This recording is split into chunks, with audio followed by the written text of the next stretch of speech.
नमस्कार मित्रांनो, मी GS sports मधून बोलत आहे. जीएस स्पोर्ट्स मध्ये घेऊन आलोय सेट जर्सीज. सेट जर्सीज बघू शकता तुम्ही, लोगो असे प्रॉपर एम्ब्रॉयडरी मध्ये भेटणार आहे तुम्हाला.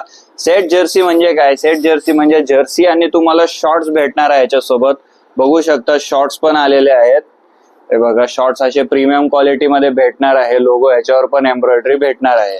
ह्याच्यात आपल्याकडे बरेच पॅटर्न आलेले आहेत. पॅटर्न दाखवतो मी तुम्हाला. हे बघू शकतात, रिअल मॅड्रिडचा पॅटर्न आलेला आहे. आर्सेनल तुम्हाला भेटेल ह्याच्यात, लिव्हरपूल होम भेटेल, Barcelona home, Manchester United home, Bayern म्युनिकची होम जर्सी भेटेल तुम्हाला आणि एसी मिलान. हे सर्व तुम्हाला 600 रुपीजला माझ्याकडे भेटणार आहेत. आणि जर 3 परचेस केले तर 550 ला एक जर्सी तुम्हाला भेटणार आहे. मार्केटमध्ये ह्या रेटमध्ये ही क्वालिटीचे जर्सीज अजिबात भेटत नाही. जे 700-800 रुपयाला जातात तेच मी तुमच्यासाठी 600 रुपयाला आणले आहेत. आणि जरी 3 घेतले तर 550 रुपयाला तुम्हाला भेटणार आहे एक जर्सी.